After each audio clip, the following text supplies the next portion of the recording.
El siguiente programa es de clasificación O. Opinión.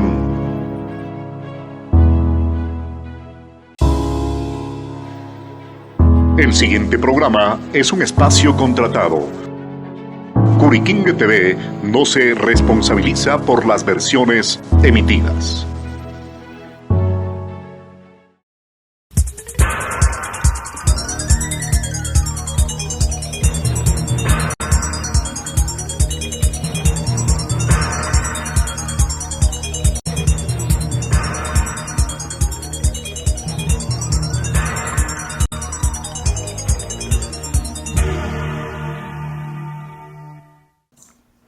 Amigos y amigas, tenemos la grata participación del economista Luis Fierro, columnista del diario El Universo, del puerto principal.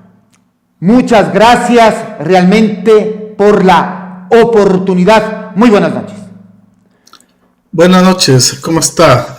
Más bien gracias a ustedes por la invitación a participar en esta entrevista. Hay estragos en la economía nacional. Tenemos una economía resquebrajada en soletas. La economía en el año 2024 cayó en un menos 2%. Hubo contracción del PIB. Actualmente hay una caída del consumo por parte de los hogares ecuatorianos. Su opinión, su palpitar, su reflexión, su concepto, por favor, le escuchamos detenidamente. Sí, hubo una caída del Producto Interno Bruto el año pasado. La mayoría de los análisis coincidían en que esto era un efecto de los apagones que usted recordará afectaron gravemente a la economía durante buena parte del año. Los apagones a su vez son una consecuencia de las normas constitucionales de la Constitución de Montecristi que restringieron severamente la posibilidad de invertir en lo que llamaron sectores estratégicos, entre ellos la generación y distribución de electricidad por parte del sector privado, sea nacional o extranjero.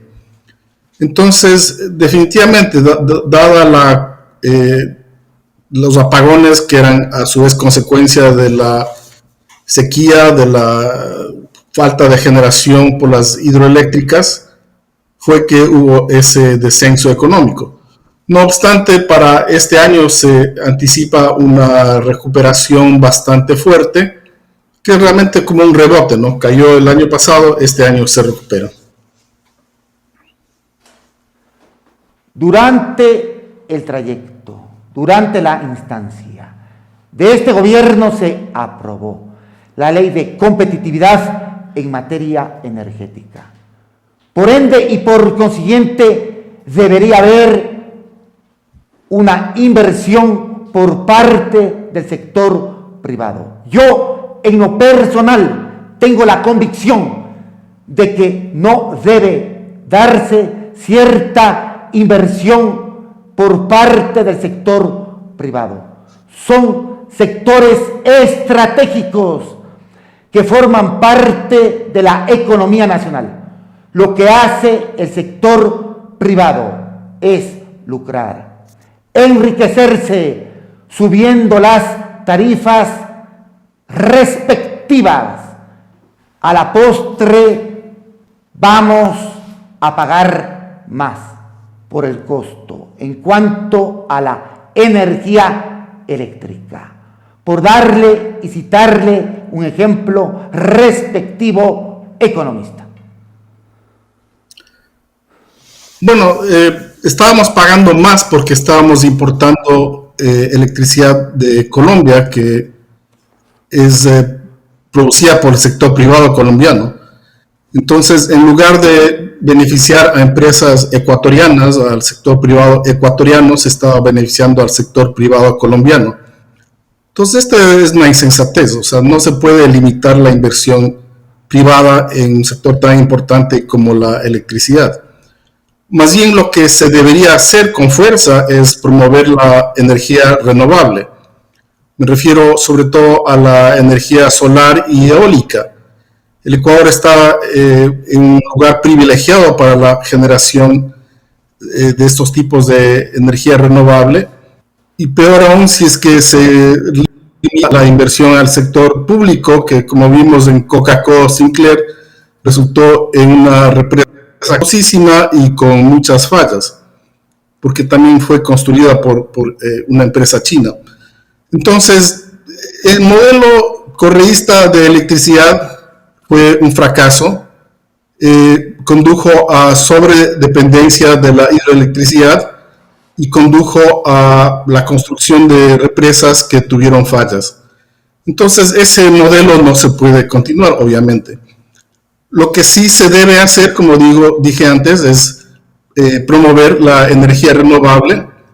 Hubo varios proyectos ya aprobados, incluso en la época de Lenín Moreno, en la época de Lasso, que lamentablemente no pudieron despegar, no pudieron efectuarse, porque seguía vigente un marco legal y un marco de tarifas que realmente no era conducente. Había una oposición incluso por parte de los sindicatos y de los asambleístas del correísmo a que se pueda, por ejemplo, establecer un mecanismo, un fideicomiso, un mecanismo de pago para la generación por parte del sector privado, incluso para la energía renovable. Entonces, esto fue lo que limitó nuevamente la inversión, que ya fue hasta autorizada y aprobada, pero no llegó a concretarse. Los gobiernos posteriores al correísmo son responsables por no dar el mantenimiento al sector hidroeléctrico, por darle y citarle un ejemplo respectivo. Los cortes eléctricos nos costaron aproximadamente durante este gobierno la cifra estrepitosa, estruendosa de 8,000 millones de dólares norteamericanos. No hubo el mantenimiento, no hubo la planificación respectiva por parte del gobierno nacional. No podemos echarle la culpa al correísmo, no podemos echarle la culpa respectiva al sector estatal, en tanto en cuanto durante el correísmo se construyeron hidroeléctricas. Las mismas debían tener un mantenimiento por parte de los otros gobiernos. Ante ello hay improvisación por parte de los otros gobiernos, por darle y citarle un ejemplo respectivo. No es así. No es un problema de mantenimiento. El problema fue que no hubo suficiente caudal de agua. Entonces las represas estaban bajo la cota necesaria para operar. Entonces, no se puede hacer mantenimiento milagroso para generar agua de la nada.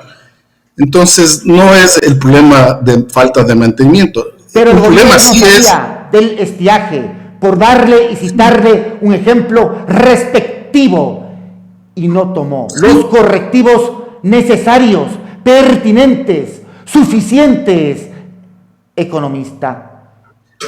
Los correctivos eran permitir la inversión privada en generación eléctrica. Y desde el gobierno de Lenín Moreno y más aún en el gobierno de Guillermo Lasso, se autorizaron 10 proyectos eólicos y solares. Uno de ellos, por ejemplo, el proyecto Coronofus en Galápagos, otro Bionaco 2, en fin, hay una lista de 10 proyectos que fueron autorizados, pero que lamentablemente no pudieron arrancar porque no se establecía la forma de pago, de compensar a esa inversión. Como digo, esto fue por oposición tanto de los sindicatos de las empresas eléctricas como de los asambleístas correístas, Pero había la noción, como usted dijo hace un momento, de que privatizar al sector eléctrico iba a causar consecuencias negativas. Lo que tuvo consecuencias muy negativas es limitar la participación privada en el sector eléctrico.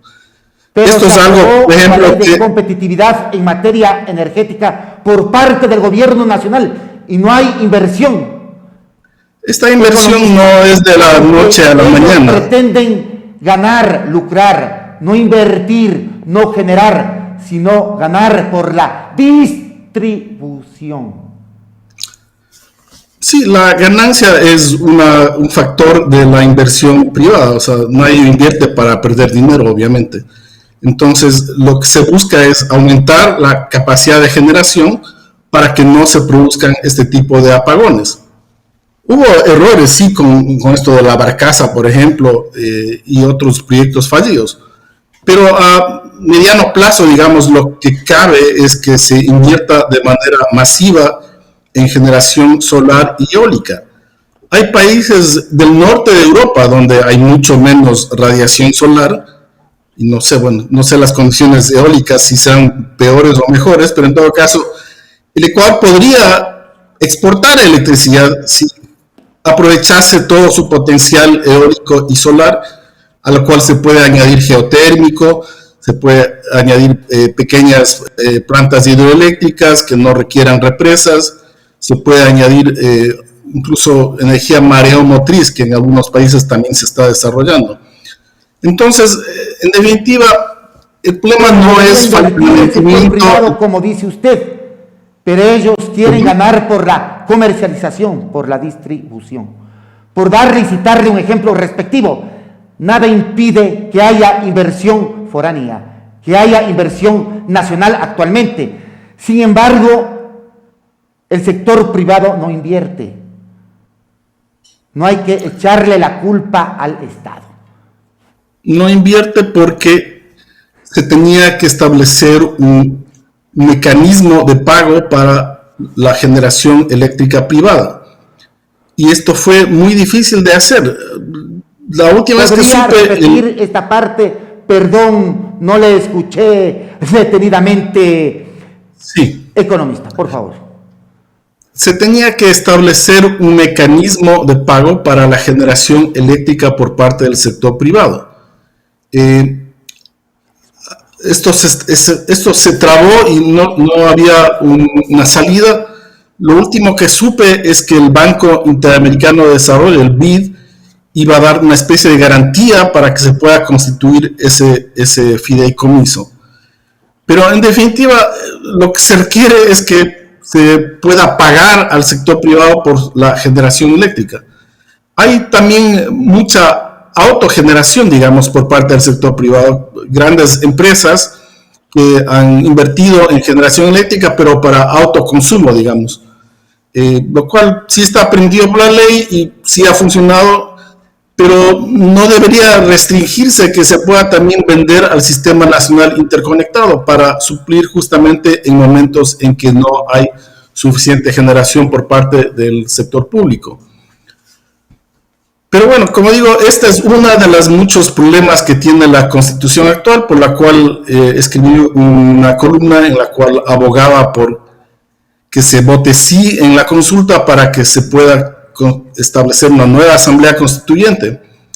Para mí, o sea, es medio absurdo que el Ecuador ya va por 20 constituciones. En Estados Unidos, que bueno, solía ser el parangón de la democracia y la libertad, tienen una constitución que tiene enmiendas, pero la estructura básica de la constitución está en pie desde el siglo XVIII.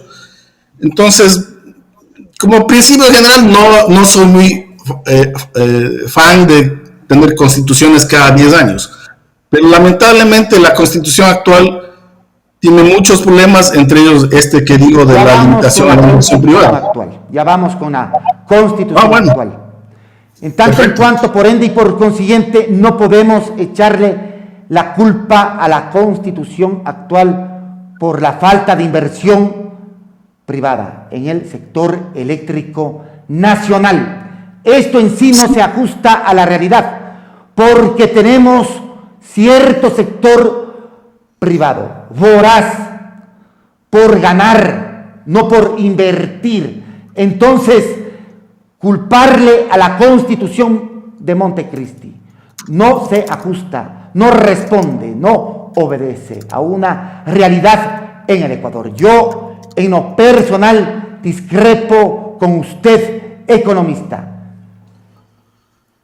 ¿Cuáles son los errores de la Carta Magna actual? Le pregunto, economista, adicionalmente. Sí, perdón por la interrupción, le digo de paso. No se preocupe. La Constitución establece que solo el sector público puede invertir en lo que llama sectores estratégicos, que incluye no solo energía, sino telecomunicaciones, recursos naturales no renovables, el transporte y la refinación de hidrocarburos, la biodiversidad, el patrimonio genético, el espectro radioeléctrico y el agua. Entonces, en todos los sectores hay carencia de inversión por culpa de la Constitución. En mi artículo destacaba que, justamente como una consecuencia de eso, el PIB per cápita, el ingreso per cápita, que en el año 2007, es decir, el año anterior a la aprobación de la Constitución, era muy similar en Colombia, Ecuador y Perú, era casi el mismo nivel. Ahora es muy inferior en Ecuador. En dólares constantes, o sea, ajustado por inflación, es 6.873 en Colombia, 6.711 en Perú y 5.999 en Ecuador en el año 2024. Entonces, vemos que claramente ha tenido un efecto negativo esta restricción a la inversión, que no solo es este tema de los sectores estratégicos. También en la Constitución vigente hay normas que no impiden la expropiación, no establecen una compensación por la expropiación. Entonces muchos inversionistas privados prefirieron ir a invertir en Perú o en Colombia, porque ahí sí se respeta la propiedad privada, sí se respeta el derecho a la inversión y no hay este riesgo de expropiación, que era un riesgo fuerte, porque recuérdese que en esa época Hugo Chávez andaba en lo equivalente a las sabatinas y decía, exprópiese, exprópiese. ¿Qué expropió Correa? ¿Me puede decir concretamente, por favor, economista? Sí, claro, expropió a todas las propiedades del grupo Isaías, por ejemplo. Expropió una hacienda del grupo Novoa. Completo los Isaías, pícaros, truanes, gandallas. Por favor, economista, no podemos... Bueno, esa es su opinión, pero de hecho las cortes... Pícaros a tiempo completo, por favor, economista.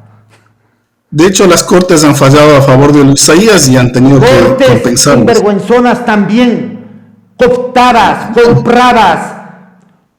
Esa es su opinión. Y lo que yo le puedo decir es que Fausto Ortiz, infortunadamente en el Ecuador, por parte de estos Isaías. Lo que le puedo decir es que Fausto Ortiz, quien era el ministro de Finanzas en ese momento, prefirió renunciar a llevar a cabo esa expropiación. Pero bueno, usted me pide ejemplos de expropiación. Vinculados por parte de los hermanos Isaías, por darle y citarle un ejemplo respectivo, el gobierno, o más bien dicho, los distintos gobiernos desembolsaron los recursos correspondientes a favor de los Isaías que dieron en dación de pago. Huesos al Estado ecuatoriano, economista. También hubo el caso de la hacienda Clementina del grupo Novoa, que fue expropiada por el Estado y fue destruida básicamente, luego fue vendida a los trabajadores, luego los trabajadores recibieron un préstamo de la Corporación Financiera Nacional que nunca la pagaron, entonces otra vez está, digamos, básicamente en bancarrota. Yo no digo que quizás haya tenido algún mérito esas expropiaciones, pero el hecho es que había incertidumbre y falta de seguridad jurídica, lo cual limitaba la inversión. Otro ejemplo que le puedo dar de los fallas, de los problemas de la Constitución actual, es este tema de la plurinacionalidad y de la justicia indígena. Es absurdo que en un Estado nacional que es una entidad soberana, se hable de plurinacionalidad. Eso puede llevar a la balcanización, y ya estamos viendo con el paro indígena que estos movimientos indígenas han ocupado la provincia de Andabura durante un mes, causando grandes estragos. Eso no es admisible.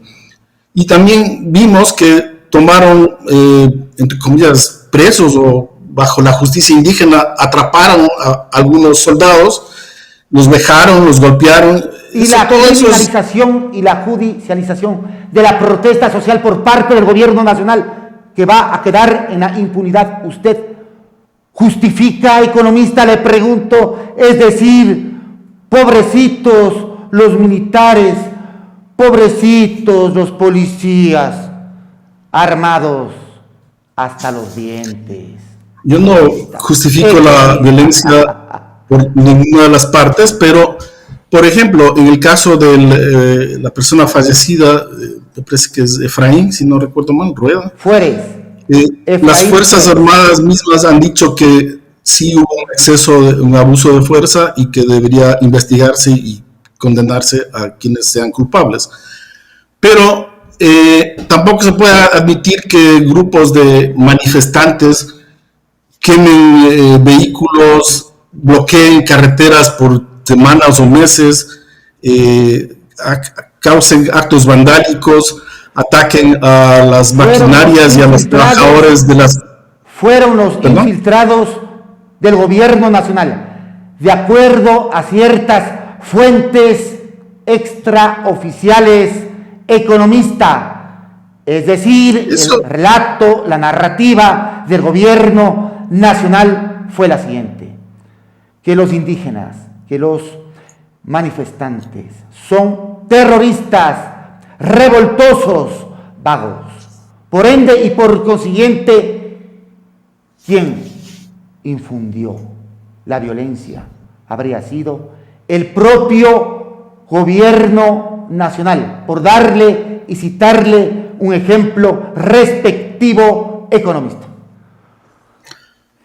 Puede ser, debe investigarse todo abuso de la fuerza, debe investigarse todo hecho de violencia, pero lo cierto es que las Fuerzas Armadas y el Estado tienen, en un Estado de Derecho, en un país democrático, tienen la sola habilidad de ejercer el poder, la violencia. Y entonces teníamos a grupos de, entre comillas, manifestantes que estaban cometiendo actos vandálicos. Por ejemplo, en floricultoras destruían los vehículos, creo que en algún caso secuestraron al jefe de la florícola, en fin, causaban desmanes. Eso tampoco se puede permitir, y mucho menos se puede tener un sistema de justicia paralelo que no rinde cuentas a nadie y que lo autodefine ellos. Que fueron los indígenas, por darle y citarle un ejemplo respectivo. Reitero, subrayo, recalco, en la medida de que el relato y la narrativa del gobierno nacional es de que los violentos son los indígenas, que son terroristas. Bueno, no quiero realmente enfrascarme en ese punto. Lo que quería señalar es algunas deficiencias de la Constitución actual. Ya han mencionado el económico, ya han mencionado este tema de la justicia y la plurinacionalidad. Otro error grave fue la constitución del Consejo de Participación Ciudadana y Control Social, que es como un poder paralelo que es el que nombra a las autoridades de supervisión y control por fuera del Parlamento, que es quien siempre debe hacerlo en cualquier Estado democrático, y que además fue creado con, digamos, astucia o argucias de que iban a ser ciudadanos y que no iban a ser partidistas. Pero total es que los de la Liga Azul hicieron campaña abiertamente apoyada por el correísmo y por el mismo Correa, y lo mismo hizo el Partido Social Cristiano. O sea, por lo menos dos partidos hicieron campaña abiertamente por el Consejo de Participación Ciudadana. Entonces ya lo rendían como un para-parlamento, un para-organismo de poder, otro poder paralelo. Entonces ese adefesio de Consejo de Participación Ciudadana sí debe ser eliminado, obviamente. Y lamentablemente no se podía eliminar simplemente por una reforma constitucional, se requiere realmente modificar la Constitución o cambiarla. La Corte Constitucional dijo que se podía, a través de una reforma parcial, cambiar las facultades del Consejo de Participación Ciudadana y Control Social. Dicho organismo tiene como usufructuario al gobierno nacional. Quien se ha beneficiado de esto es el gobierno nacional, que maneja el Consejo de Participación Ciudadana y Control Social. Hay una hipocresía rampante y ramplona por parte del gobierno nacional. Arresto, Sí, o sea, despotrica en general, en contra de este consejo, pero lo maneja economista. Usted hablaba de la Clementina. Debía darse dicha expropiación en cuanto a la Clementina. En sí, el grupo Noboa debía pagar los impuestos correspondientes. En la actualidad no ha pagado los 95 millones de dólares norteamericanos por obra y gracia de la Ley de Integridad Pública que se aprobó al interior del Parlamento ecuatoriano, por darle y citarle un ejemplo respectivo economista. no, por el contrario, el grupo no acaba de pagar la deuda tributaria que tenía, por eso ya no tiene una deuda tributaria. Aprovechó sí una remisión ¿cómo es?, de intereses y de multas, que no es la primera vez que se hace. Eso lo hizo Correa, eso lo hizo Moreno, no recuerdo si lo hizo Lazo, tal vez sí, no me acuerdo francamente. Estoy en contra Pero se ha hecho, de todas las remisiones tributarias. yo también estoy en contra, pero si Correa, los papeles respectivos en cuanto a cuánto pagó realmente. Hay confidencialidad, hermetismo, opacidad por parte del grupo Noboa economista. lo que se sabe es que ya pagaron. Y lo que la ley permitía es la remisión de los intereses, multas, interés de mora, etcétera. Es decir, probablemente pagó el principal de la deuda tributaria. No he recibido información exacta sobre el monto que pagaron, pero lo cierto es que ya no tienen deuda tributaria. Pero quería volver al tema de la Constitución. Otros problemas que tiene, por ejemplo, es que propugna que el IES, que ya tiene un inmenso déficit actuarial, financie un seguro social universal y una jubilación universal. Esto es una insensatez.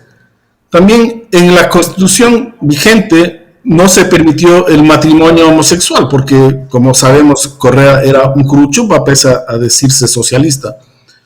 Pero bueno, en ese caso la Corte Constitucional ya dio paso al matrimonio homosexual. Esperemos que esto se mantenga en cualquier nueva constitución. También se hablaba de los derechos de la naturaleza, de la Pachamama, etcétera. O sea, toda una verborrea que terminó en una constitución, creo que tiene más de 440 artículos y es una de las constituciones más largas en la historia de la humanidad. Cuando una constitución tiene, digamos, algunas funciones muy básicas, que son establecer la estructura y las bases para el funcionamiento del Estado, establecer las libertades y derechos de la ciudadanía frente al Estado, establecer límites para prevenir el abuso al poder. Y una constitución realmente no debería tener un sesgo ideológico, como claramente lo tiene la de Montecristi. Entonces, usted es partidario de tener una constitución privatizadora, que se privatice el Instituto Ecuatoriano de Seguridad Social, que se privatice el fondo de pensiones. Vemos la experiencia chilena. Fíjese el estallido social que se dio en Chile por la circunstancia, por la coyuntura, en cuanto a que los distintos fondos de pensiones fueron privatizados, economista. El que sí expropió los fondos de pensiones fue su presidente Correa, que expropió el fondo del magisterio, Sí, es verdad, expropió estuvo mal. el fondo En su momento, pero ahora el gobierno nacional pretende, a través del ordenamiento jurídico que se aprobó, asaltar, atracar, esquilmar los fondos de pensiones, por darle y citarle un ejemplo respectivo de que el IES no sea un prestador en cuanto a la salud.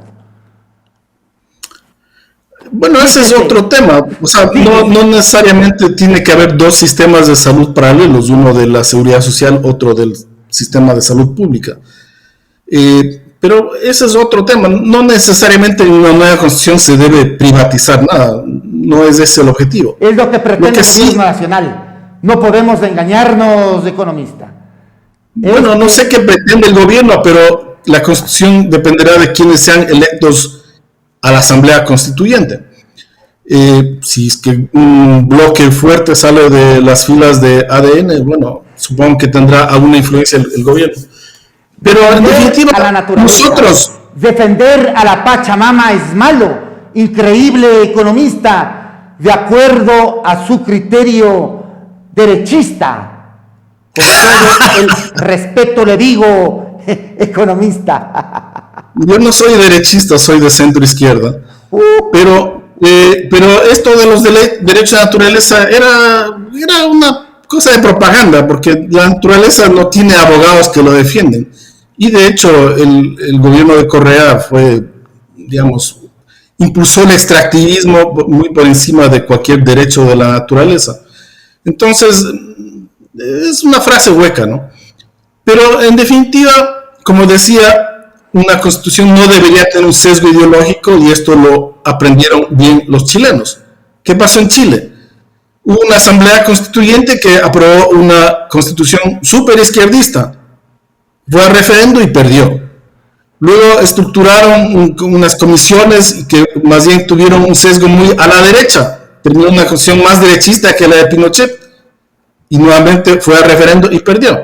Entonces, mi punto es que una constitución no debe tener un sesgo. Debe limitarse a precautelar los derechos y las libertades de los ciudadanos, incluyendo el derecho a la propiedad, obviamente. Y entonces, la Constitución de Montecristi falla en todos estos ámbitos. Tiene un claro sesgo izquierdista, fortalece excesivamente al Poder Ejecutivo, creó un hiperpresidencialismo, puso en jaque derechos esenciales de los ciudadanos, como el derecho a la propiedad, impone criterios nacionalistas, indigenistas, pseudocientíficos. Está bien. Defender el derecho a la resistencia, defender la plurinacionalidad, por darle y citarle un ejemplo, no es algo bueno, hueco. Estoy totalmente de acuerdo con eso. La naturaleza, este gobierno no ha cumplido con el mandato respectivo y sigue explotando el ITT. Por ende y por consiguiente resulta importantísimo defender los derechos en cuanto a la naturaleza. No es algo hueco, como dice usted, economista. O sea, se debe defender la naturaleza, se debe defender la biodiversidad, se debe detener la deforestación y promover la reforestación. Pero fíjese un elemento de la Constitución que es terrible. Prohíbe la emisión de créditos de carbono por parte del sector privado. Entonces, en otros países, en Colombia, sin ir más lejos, en Brasil, en Costa Rica, etcétera, se han emitido estos créditos para justamente defender, mantener la cobertura forestal o para promover la biodiversidad. Eso es realmente defender la naturaleza. De poner un artículo, una frase en la Constitución no sirve para nada. Entonces, ese es, por ejemplo, otro tema que debería enmendarse en la nueva Constitución. Y no, como le decía, dio unos bonos. Guillermo Lazo Mendoza, le pregunto, economista. Sí, emitió bonos azules Entonces, o sea, se pueden emitir bonos verdes y azules. De la Constitución de Montecristi, economista. Es que no me refiero a bonos. En contra del correísmo. Eso sí le puedo decir, ciertamente lo tengo. Pero el punto es que no me refiero a los bonos verdes o azules, me refiero a que en otros países se puede proteger, por ejemplo, un bosque, y a cambio de eso se pueden recibir créditos de carbono. Es un mecanismo que se ha utilizado justamente para defender a los bosques, para defender la biodiversidad, para proteger la naturaleza en los hechos, no en el papel. Gracias a la Constitución de Montecristi se garantizó el derecho a la educación, a la salud por parte del Estado ecuatoriano. Por ende y por eso ha estado en todas las constituciones de la República del Ecuador. Garantista en cuanto a los derechos economistas. El derecho a la salud y a la educación está en todas las constituciones del Ecuador, específicamente en la del 79 y en la del 98. O sea, no es ninguna novedad esa. Pero otro punto que mencioné, se impone esto de la salud ancestral y alternativa. Esto es una barbaridad que en un texto constitucional se incluyan estos argumentos pseudocientíficos. Y otro también absurdo, la prohibición de los alimentos genéticamente modificados. Todos los alimentos, toda la agricultura es modificar genéticamente a los productos agrícolas. Esto solamente es un proceso más tecnológico, pero es lo que ha permitido evitar las hambrunas en el mundo, que hayan estos alimentos genéticamente modificados. Y en todo caso es cáncer, producen estragos en la salud. No producen cáncer ni estragos. Por darle y citarle un ejemplo respectivo. No son. Todo eso es fake news, como dicen, o sea, información falsa. Yo no creo. Yo le puedo dar los artículos científicos que rebaten a una disque investigadora de MIT que en realidad no era especialista en este tema.